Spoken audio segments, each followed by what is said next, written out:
Hello दोस्तों, आज हमारे चैनल पर वैदिक सभ्यता के इस महत्वपूर्ण प्रश्नोत्तरी में आप सभी का स्वागत है। चलते हैं प्रश्न की ओर। पहला क्वेश्चन है जो हमारा, वेदों की संख्या कितनी है?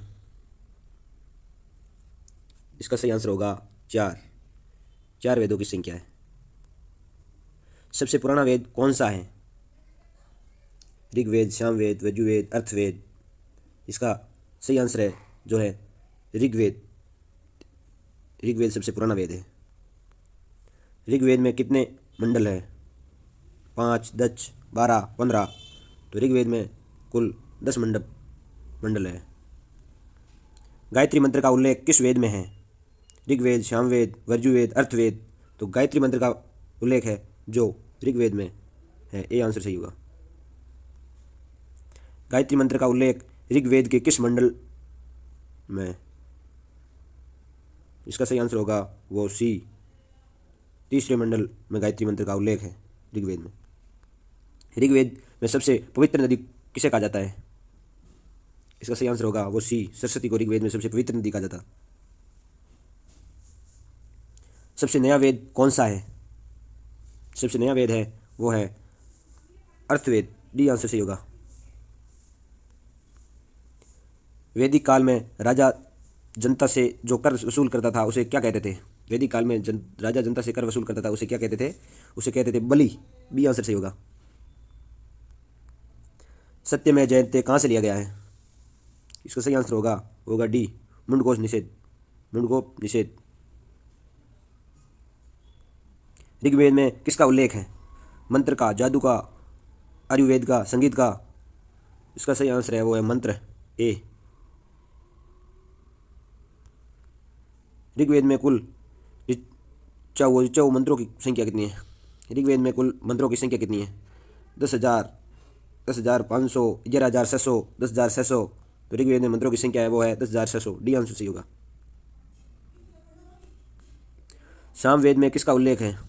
सामवेद में किसका उल्लेख है? इसका सही आंसर होगा डी।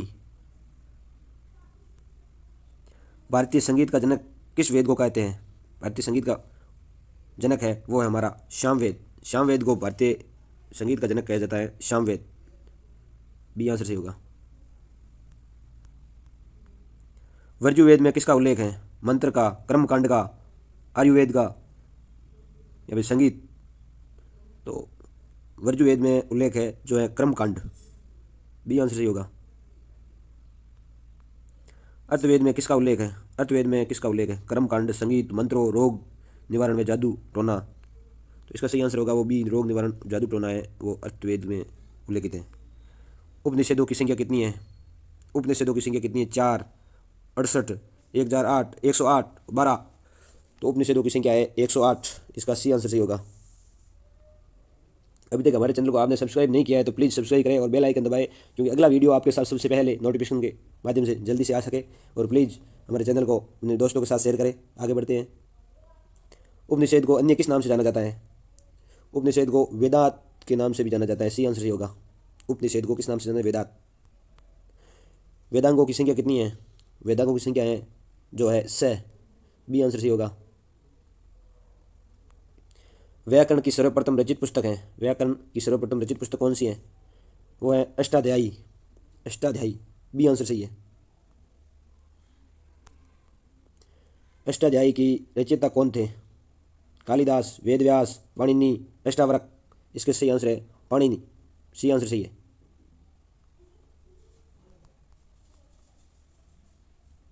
आगे बढ़ते हैं। पुराणों की संख्या कितनी है? पुराणों की संख्या कितनी है? 4, 6, 8, 12, 18। पुराणों की संख्या है वो है 18। डी आंसर सही है।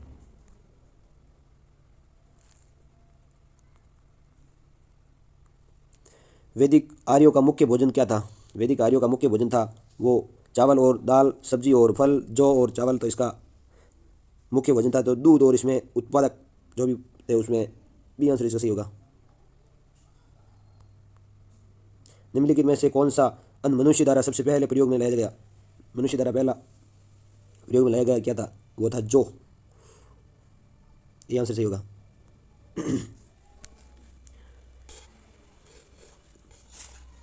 वैदिक लोगों द्वारा किस धातु का प्रयोग सबसे पहले किया गया था? लोहा, तांबा, सोना, चांदी। तो वैदिक लोगों द्वारा सबसे पहले तांबा का प्रयोग किया गया था।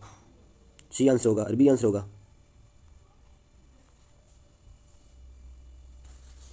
वेद शब्द का क्या अर्थ है? वेद शब्द का क्या अर्थ है? बुद्धिमान, कुशलता, ज्ञान, शक्ति। तो वेद शब्द का अर्थ है वो है ज्ञान। सी आंसर होगा इसका सही। आर्य सभ्यता में मनुष्य के जीवन में आर्य सभ्यता के मनुष्य के जीवन के आयु के अवरोही क्रमानुसार कौन सा सही है? अवरोही क्रम, आरोही नहीं अवरोही का बताया। तो इसका सही आंसर क्या होगा? इसका सही आंसर होगा वो हमारा होगा सी। आरंभिक वैदिक कला में वर्ण व्यवस्था आधारित थी। वैदिक कला में वर्ण व्यवस्था आधारित थी आरंभिक। इसका सही आंसर क्या? शिक्षा पर, जन्म पर, व्यवसाय पर या प्रतिभा पर। तो इसका सही आंसर होगा वो होगा सी, व्यवसाय पर। व्यवसाय सर वर्ण व्यवस्था आधारित थी, सी। आर्यों को एक जाति कहने वाला पहला यूरोपियन कौन था? आर्यों को एक जाति कहने वाला पहला यूरोपियन था वो था मैक्स मूलर। मैक्स मूलर ने आर्यों को एक जाति के नाम से सभी को पुकारा था। सी आंसर इसका सही होगा। आर्यन जनजातियों की पराधीनतम बस्ती कहाँ? आर्यन जनजातियों की पराधीनतम बस्ती कहाँ है? उत्तर प्रदेश, बंगाल, दिल्ली, सप्त सिंधु। तो इसका सही आंसर होगा वो होगा सप्त सिंधु, डी। उपनिषद क्या है? उपनिषद क्या है? महाकाव्य, कथा संग्रह, कानून की पुस्तक, हिंदू दर्शन का स्रोत। तो इसका सही होगा हिंदू दर्शन का स्रोत। इसका डी आंसर सही होगा। रामायण के रचयिता कौन है? रामायण के रचयिता कौन है? वेद व्यास, वाल्मीकि, कालिदास, कौटिल्य। तो रामायण के रचयिता थे वो थे वाल्मीकि, बी आंसर इसका सही होगा। रामायण में कितने कांड हैं? रामायण के अंदर कितने कांड हैं? रामायण के अंदर 5, 6, 7, 8। तो रामायण के अंदर कांड है वो 7। वो बाल कांड, अयोध्या कांड, अरण कांड, ये 7 ऐसे कांड है। जो सी आंसर इसका सही होगा। उत्तरकांडन, युद्ध कांडन, बहुत अलग अलग कांड है 7। सुंदरकांड। महाभारत के रचयिता कौन थे? महाभारत के रचयिता वेद व्यास, ए आंसर इसका सही होगा। महाभारत के रचयिता वेद व्यास थे। आगे चलते हैं। अर्थशास्त्र के रचयिता कौन थे? अर्थशास्त्र के रचयिता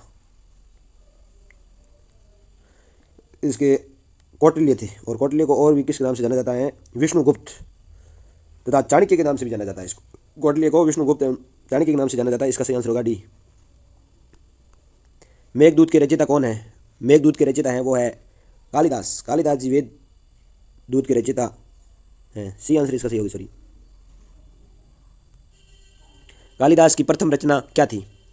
मेघदूत, रघुवंश, अभिज्ञान, शाकुंतल या ऋतुसंहार। तो इसका सही आंसर होगा जो कालिदास की प्रथम रचना थी वो ऋतुसंहार थी, ऋतुसंहार। डी आंसर इसका सही होगा। ऋग्वेद के रचनाकार कौन है? ऋग्वेद के रचनाकार कौन है? धन्वंतरी ऋग्वेद के रचनाकार थे। बी आंसर इसका सही होगा।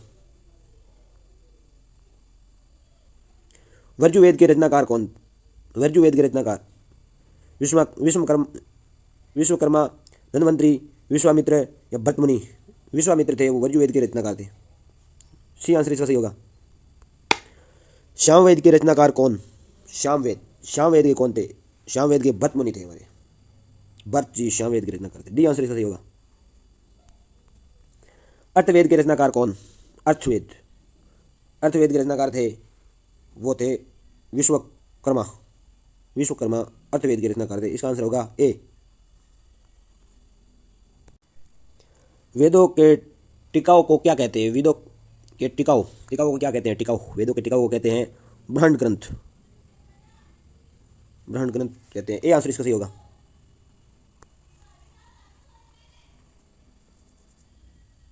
आगे बढ़ते हैं। ऋग्वेदिक काल में सबसे प्रतापी देवता कौन थे? ब्रह्मा, विष्णु, शिव, इंद्र।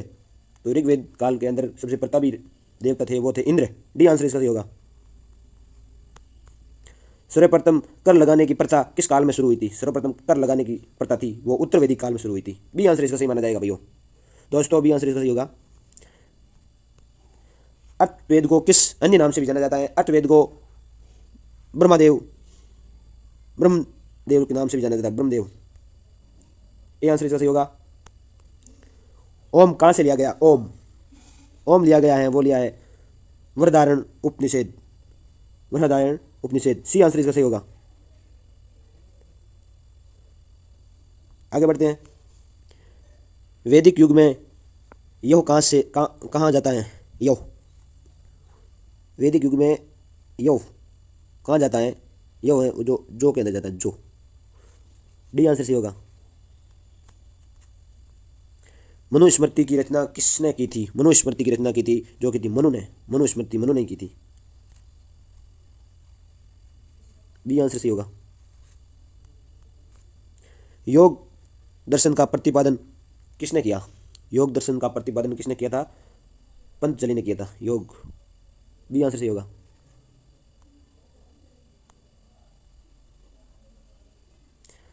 आर्यों ने सबसे पहले किस धातु को खोजा था? आर्यों ने सबसे पहले कौन सी धातु को खोजा था? कौन सी धातु की खोज की थी? तो आर्यों ने सबसे पहले खोज की थी जो लोहा की थी, लोहा। डी आंसर सही होगा। आगे बढ़ते हैं। कृष्ण भक्ति का प्रथम एवं प्रधान ग्रंथ किसे माना जाता है? कृष्ण भक्ति का प्रथम एवं प्रधान ग्रंथ किसे माना जाता है? जो माना जाता है श्रीमद् भागवत गीता, श्रीमद् भागवत गीता। बी आंसर इसका सही होगा। ऋग्वेद में अगंध शब्द का प्रयोग किस धातु से लिया गया है? किस पशु से लिया गया है? धातु नहीं, सॉरी। तो ये हमारे लिया गया है गाय से। ए इसे आंसर सही होगा। ए आंसर सही होगा। आगे बढ़। आज के लिए अपने इतने सवाल थे। ये आपको सवाल वैदिक सभ्यता के बहुत ही इंपॉर्टेंट सवाल थे। आपने ये देखे, आपको कुछ सीखने को मिला है। इसके लिए अगला वीडियो जल्दी वैदिक सभ्यता के लिए लेके आऊँगा। और आप इस चैनल को सब्सक्राइब करें, और अगर नहीं किया है तो जल्दी से सब्सक्राइब करके हमारे मिस हुए वीडियो सभी देख सकते हो आप। Thank you so much.